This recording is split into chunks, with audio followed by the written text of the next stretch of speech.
Onorevole Lupo, un incontro qui a Porta di Ponte, lei è europarlamentare, per discutere delle varie misure che si possono, diciamo, usufruire in vista anche della città in questo impegno elettorale. Ecco, lei, la sua presenza al Parlamento europeo è importante.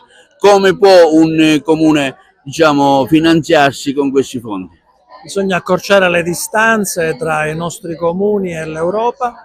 L'Europa sta investendo oltre 2.000 miliardi di euro sul prossimo bilancio pluriennale 2028-2034, sta mettendo in campo nuove strategie, il nuovo patto per il Mediterraneo, la strategia per il diritto a rimanere per i nostri giovani, una strategia per le isole che ha come obiettivo fondamentale la resilienza idrica. L'acqua è una risorsa fondamentale che dobbiamo poter garantire a tutti, un progetto di sviluppo ambizioso che sono certo, grazie all'impegno del PD qui ad Agrigento, sapremo mettere in campo, creando nuove opportunità di sviluppo tra Agrigento e l'Europa, intercettando questi finanziamenti europei. Ecco, si voterà in tanti comuni di Agrigento ma anche della Sicilia, sono appuntamenti importanti per il Partito Democratico.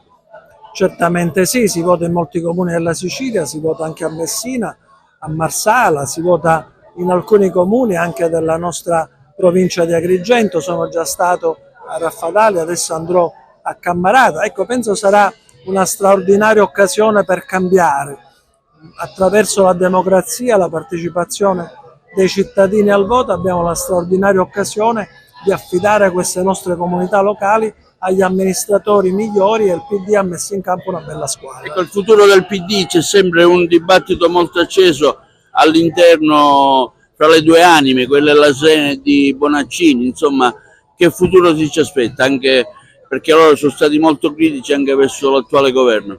Penso che abbiamo bisogno di un Partito Democratico unito, Elly Schlein è la segretaria di tutti, così come Stefano Bonaccini il presidente di tutti del Partito Democratico.